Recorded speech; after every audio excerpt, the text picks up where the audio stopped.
directeur général de Xinjiang, Shaoxiang pour bien prononcer, Monsieur le docteur Liu Hu, président de Schrodt International, Monsieur Li Habing, PDG Zhenhui, Messieurs les ministres, membres de ma délégation, Monsieur l'ambassadeur, Monsieur le directeur général de l'APIX, Monsieur Al-Fossi, représentant du secteur privé sénégalais, Serge invités du secteur privé de la République populaire de Chine et de la République du Sénégal.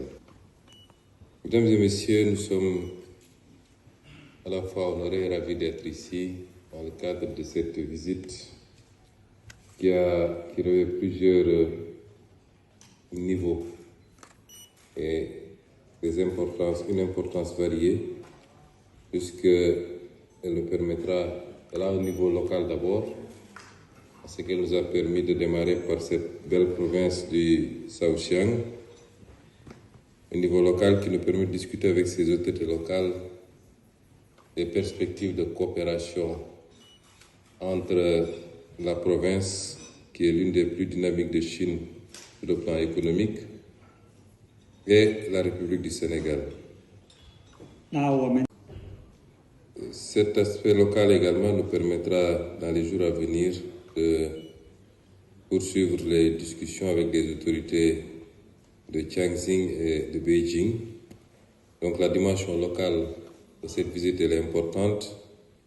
Suit après la dimension étatique qui nous permettra de rencontrer les plus hautes autorités étatiques de la République populaire de Chine et de discuter des possibilités d'accroître la qualité des relations entre nos deux pays, qui sont déjà très bonnes. Une dimension internationale avec ce qui constitue la base de l'invitation, notamment le forum de Davos. Enfin, économique très prononcé, qui nous vaut cette rencontre aujourd'hui entre les différents secteurs économiques des deux pays et particulièrement les secteurs privés des deux pays. Et je voudrais dire à ces secteurs privés que la présentation qui vous a été faite tantôt par le directeur général de l'APIX et qui reflète les aspects les plus saillants, les plus catalytiques et les plus importants de l'agenda national de transformation du Sénégal. Je voudrais vous dire que l'acteur le plus important pour la réalisation de ce programme, c'est le secteur privé, qu'il soit national ou étranger.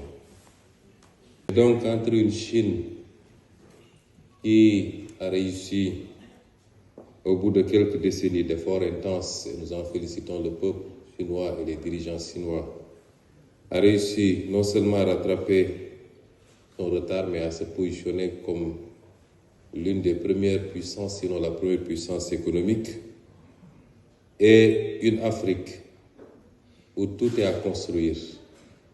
Une Afrique qui a aujourd'hui à faire le même chemin, la même traversée que la Chine.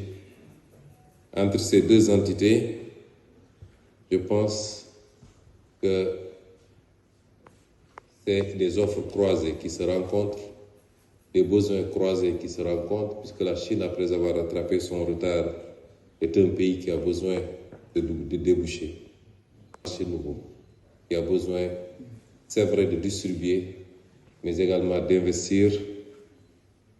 Et entre cette Chine-là et cette Afrique qui, justement, est à la recherche de ces deux aspects fondamentaux que sont les capitaux et la technologie, je pense que nous pouvons trouver un terrain d'entente, un accord basé sur une relation stratégique qui permettra à la Chine de continuer à performer, à être cette puissance, et à l'Afrique également de se relever et d'être plus qu'un marché de matières premières, d'être un partenaire avec lequel on peut échanger valablement et sur un pied d'égalité.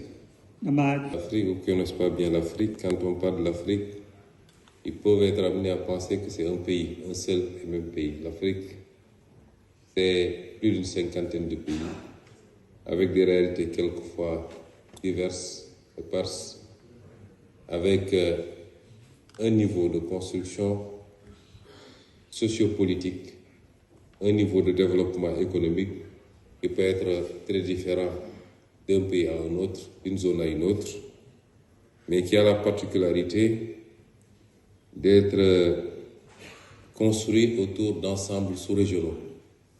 Je suis beaucoup plus à l'aise pour parler, c'est vrai, je parle globalement de l'Afrique, mais beaucoup plus à l'aise pour parler au nom de l'ensemble sous-régional auquel nous appartenons, nous, celui de l'Afrique de l'Ouest, mais beaucoup plus à l'aise également pour parler au nom du pays pour lequel nous sommes investis de pouvoir, notamment le Sénégal.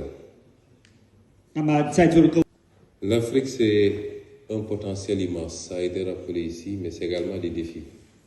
Le potentiel, on le connaît en termes de ressources naturelles, de démographie, de ressources humaines également, mais c'est également des défis, nous les connaissons, parmi lesquels le défi sécuritaire, le défi de la stabilité politique et le défi de l'organisation étatique. Aujourd'hui, avec l'énergie dont nous disposons, de venir investir au Sénégal, nous permettre de capter toutes ces ressources naturelles, de pouvoir faire la transformation au Sénégal et partager avec la Chine. Comme monsieur le traducteur s'est perdu à court de route. Mais le plus important est, par rapport à ce défi ou cette perspective, nous avons des priorités. L'une des priorités a été largement développée ici, c'est réussir le pari énergétique. Nous faisons 1800 MW à peu près. À l'horizon 2030, notre objectif, c'est de faire 10 000 MW pour pouvoir répondre valablement à notre ambition industrielle, mais exporter également de l'énergie dans la sous-région. Et cela passe par le mix énergétique, évidemment notre gaz. Nous avons invité à un partenariat parce que le bloc le plus important, Yakaar Teranga, n'est pas encore développé. Mais ça passe également par les énergies renouvelables et j'ai moi-même pu recevoir plusieurs initiatives chinoises dans le domaine de l'énergie solaire.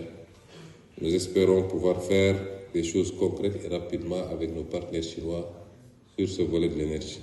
Je voulais inviter donc, pour terminer, les secteurs privés des deux pays à travailler ensemble, parce que je vous l'ai dit à l'entame de mon propos, le secteur privé est l'un des maillons les plus importants, le maillon le plus important, presque plus que l'État, pour nous permettre de réaliser cet ambitieux programme de la vision 2050.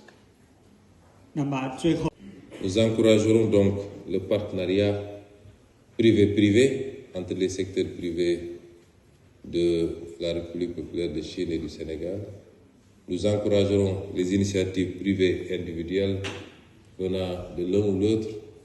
Nous encouragerons les accords partenariats publics-privés et surtout nous mettrons en œuvre toutes les réformes dont M. le directeur général d'APIX a parlé tantôt, les réformes sur le plan fiscal, le code des investissements, les réformes foncières,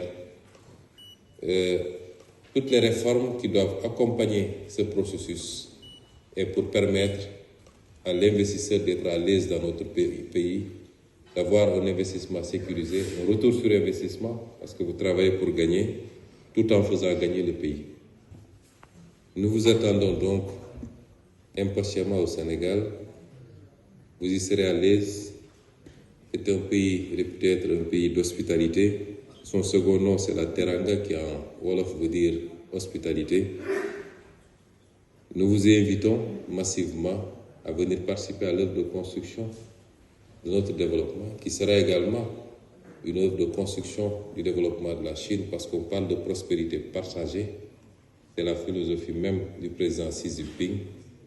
Et nous comptons sur votre clairvoyance, la vision de la Chine d'un monde multipolaire, d'un monde où les richesses sont mieux partagées et d'un monde où la collaboration